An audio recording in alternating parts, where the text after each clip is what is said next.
La fierté du Maine, présentée le long de ces kilomètres de côtes pittoresques. C'est aussi en fait le gagne-pain de l'État américain. Mon homard est si sucré que vous pourriez le mettre dans votre café. Le capitaine Bill Linnell dirige le Captain Bill's Lobster, au cœur de Portland, la plus grande ville du Maine. Il a le homard dans le sang. Je fais des sandwichs au homard depuis environ 50 ans. Bill Linnell fait partie de l'industrie gigantesque du homard, estimée à plus de 1,5 milliard de dollars. Nous faisons cela depuis le début du XVIIe siècle. Cela fait vraiment partie du Maine et de notre identité. Mais maintenant que la Chine a imposé des droits de douane en rétorsion de 25% sur le homard américain, qui plus est pendant la pleine saison, l'inquiétude est grande. C'est une grenade lancée dans notre commerce. Lorsque quelque chose survient si rapidement, cela est dévastateur. Michael Marceau dirige The Lobster Company, un distributeur en gros qui pèse, empaquette et envoie les homards aux États-Unis et à l'étranger.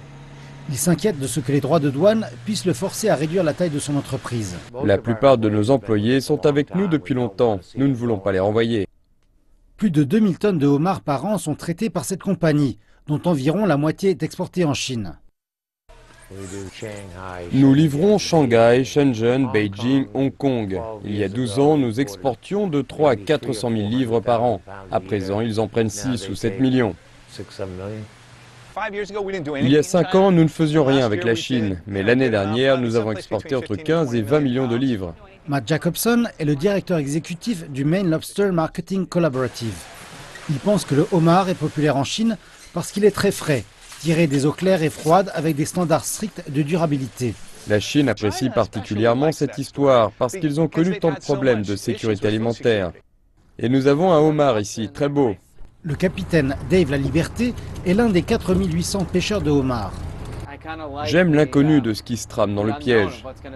À présent, avec les droits de douane, il doit évoluer dans des eaux plus troubles. Je pense sans aucun doute que cela crée de l'incertitude. Nous devons déjà nous inquiéter du prix des proies, du prix du carburant et de ce que votre prise vaudra une fois revenu à quai. Mais ceux dans l'industrie du homard sont connus pour leur résilience. C'est une belle prise. Et pour le moment, tout ce qu'ils peuvent faire est de continuer et d'espérer que ce qui a ancré fermement le Maine sur la carte continuera d'hameçonner les Chinois. Lorsqu'on mange un homard, c'est une gâterie, c'est quelque chose de spécial.